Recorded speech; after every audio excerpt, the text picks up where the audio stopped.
اسلام آباد کی جانب ایک اور مارچ، اسلام آباد میں ایک اور احتجاج، اسلام آباد پر ایک اور چڑھائی، شہباز حکومت کے لیے ایک اور خطرہ۔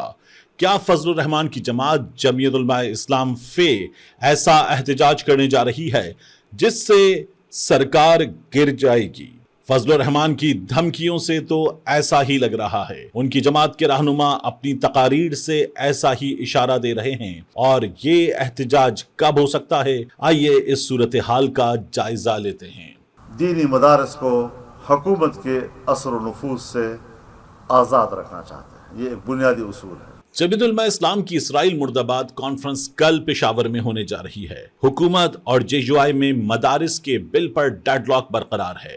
مولانا فضل الرحمان کل اسلام آباد مارچ کا اعلان کر سکتے ہیں۔ جے یو آئی کے ترجمان اسلم غوری کا کہنا ہے کہ کانفرنس سے جے یو آئی کے سربراہ مولانا فضل الرحمان خصوصی خطاب کریں گے، تمام تیاریاں مکمل ہیں اور پورے صوبے سے کارکنان شرکت کریں گے۔ کانفرنس میں عوام کی بھرپور شرکت فلسطینی بھائیوں کے ساتھ یکجہتی کا اظہار ہوگی۔ اسلم غوری کہتے ہیں کہ ہم کانفرنس میں فلسطین میں ہونے والے مظالم کے خلاف احتجاج ریکارڈ کرائیں گے۔ کانفرنس میں دینی مدارس ایکٹ کے حوالے سے حکومتی بدنیتی کے خلاف آئندہ کا لاعمل دیا جائے گا۔ ناجائز اور جعلی حکومت اب وعدہ خلافی اور دھوکہ دہی بھی کر رہی ہے، جبکہ کانفرنس میں اسلام آباد کی طرف مارچ کے آپشن کا اعلان کیا جا سکتا ہے۔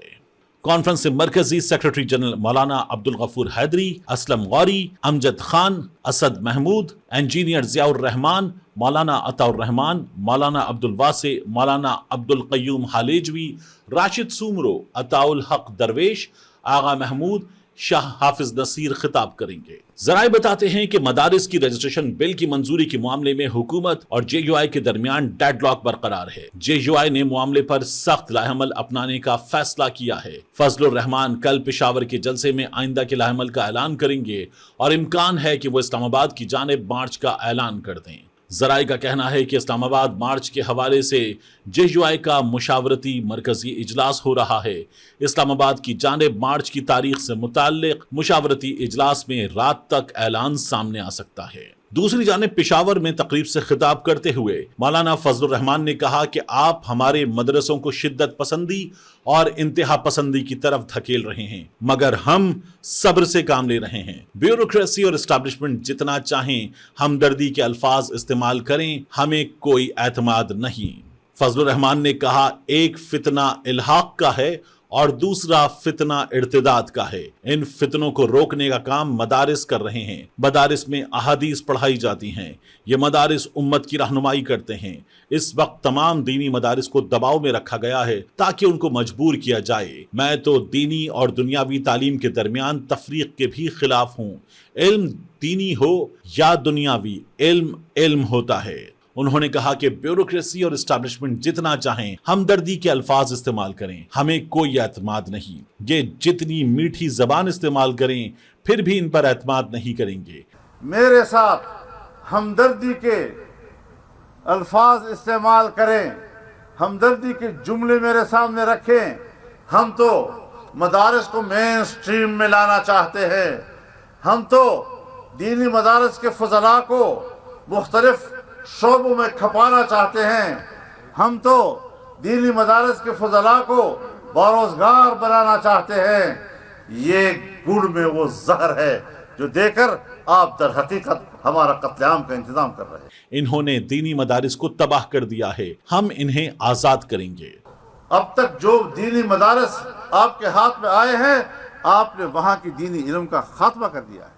فضل الرحمان کہتے ہیں رجسٹریشن کراؤ، یہ نہیں کراتے۔ ہم کہتے ہیں ہمارے بینک اکاؤنٹ کھولو، ہم ریاست کے نظام میں رہنا چاہتے ہیں مگر یہ نہیں چاہتے۔ فضل الرحمان نے کہا کہ انہیں کہنا چاہتا ہوں آپ میرے مدرسے کو شدت اور انتہا پسندی کی طرف دھکیل رہے ہیں، مگر ہم صبر سے کام لے رہے ہیں۔ دہشت گرد ہم پیدا نہیں کر رہے، یہ ایک جنگ ہے اور ہم مذہبی بقا کی جنگ لڑ رہے ہیں۔ آپ نے ہمارے خلاف اعلان جنگ کیا ہوا ہے، اب سامنا ہو چکا ہے اور ہم ڈٹے ہوئے ہیں۔ ہم نے پڑھا ہے کہ قیامت تک اسلام کے لیے جنگ لڑنا ہے کیونکہ ہمیں جنت میں جانا ہے۔ کہاں تک آپ ہمارے تحمل کا امتحان لے رہے ہیں؟ اسی لیے میں نے جو پہلے جملہ عرض کیا کہ یہ لوگ دینی مدارس کو، علماء کو شدت کی طرف دھکیلنا چاہتے ہیں۔ فضل الرحمان نے کہا کہ الیکشن سے پہلے پی ڈی ایم کی حکومت بنی، پیپلز پارٹی اس میں شامل تھی اور شہباز شریف وزیر اعظم تھے۔ طویل بحث کے بعد اس بات پر اتفاق ہوا تھا کہ مدارس کو اختیار ہوگا کہ جس کے ساتھ چاہیں رجسٹریشن کرائیں گے۔ ہم نے اس وقت بھی ذمہ داری کا مظاہرہ کیا تھا۔ پھر ڈرافٹ بنا اور 1860 سوسائٹی ایکٹ کے تحت ہم نے ایک شق کا اضافہ کیا۔ یہ ڈرافٹ ہم نے نہیں، حکومت نے تیار کیا تھا۔ اس پر اتفاق رائے ہوا تھا۔ بل اسمبلی سے پاس ہوا۔ یہ بل اسمبلی میں پیش ہوا مگر کسی نے روک دیا۔ ابھی 26ویں ترمیم میں اس متفقہ ڈرافٹ پر قانون سازی چاہتے ہیں اور چاہتے ہیں وہ بل ایکٹ بنے۔ فضل الرحمان نے کہا کہ پیپلز پارٹی اب بھی حکومت میں ہے۔ 1 مہینے تک مذاکرات کیے اور مجھے انگیج رکھا۔ 5 گھنٹے مذاکرات کے بعد یہ بل پاس ہوا۔ اگلے روز میاں نواز شریف کے ساتھ 5 گھنٹے مذاکرات ہوئے اور بل پر اتفاق رائے قائم ہوا۔ پہلے سینٹ بل آیا۔ 26ویں ترمیم کا بل 56 شقوں پر مشتمل تھا۔ پھر ہم نے اپنے 5 نکات شامل کیے۔ بل پاس ہو گیا اور اب ایوان صدر سے اعتراضات آ رہے ہیں۔ لاہور اجلاس میں صدر اور بلاول موجود تھے۔ اب اعتراض لگانا درست نہیں۔ ان کو پیغام ہے کہ ان پر اعتراضات قبول نہیں۔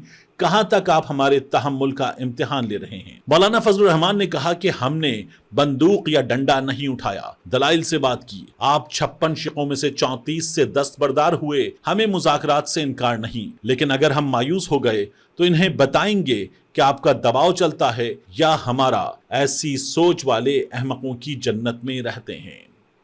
اگر ہم مایوس ہو گئے کہ یہ لوگ بضد ہیں کہ دینی مدارس کو دباؤ میں رکھنا ہے، پھر ان کو ہم بتائیں گے کہ آپ کا دباؤ چلتا ہے یا ہمارا دباؤ چلتا ہے۔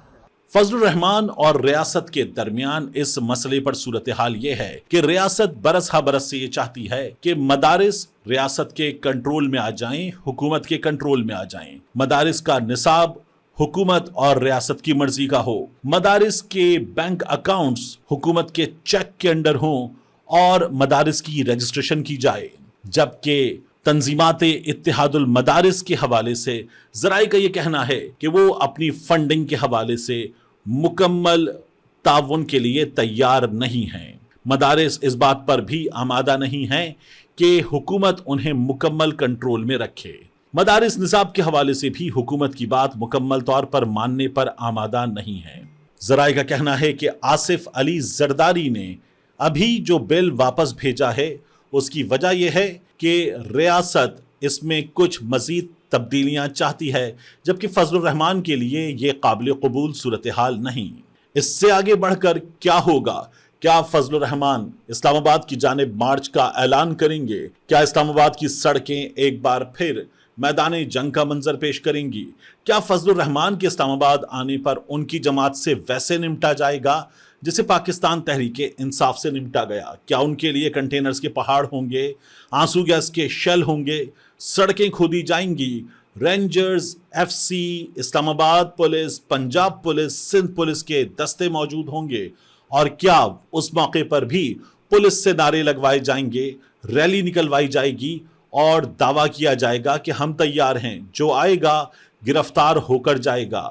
کیا ایک ایسی صورتحال اسلام آباد میں ہونے جا رہی ہے، یا پھر یہ تمام تیاریاں صرف پاکستان تحریک انصاف کے لیے تھیں؟ دیکھنا ہوگا کہ ریاست فضل الرحمان کی جماعت کے ممکنہ احتجاج سے نمٹنے کے لیے کیا پالیسی اپناتی ہے۔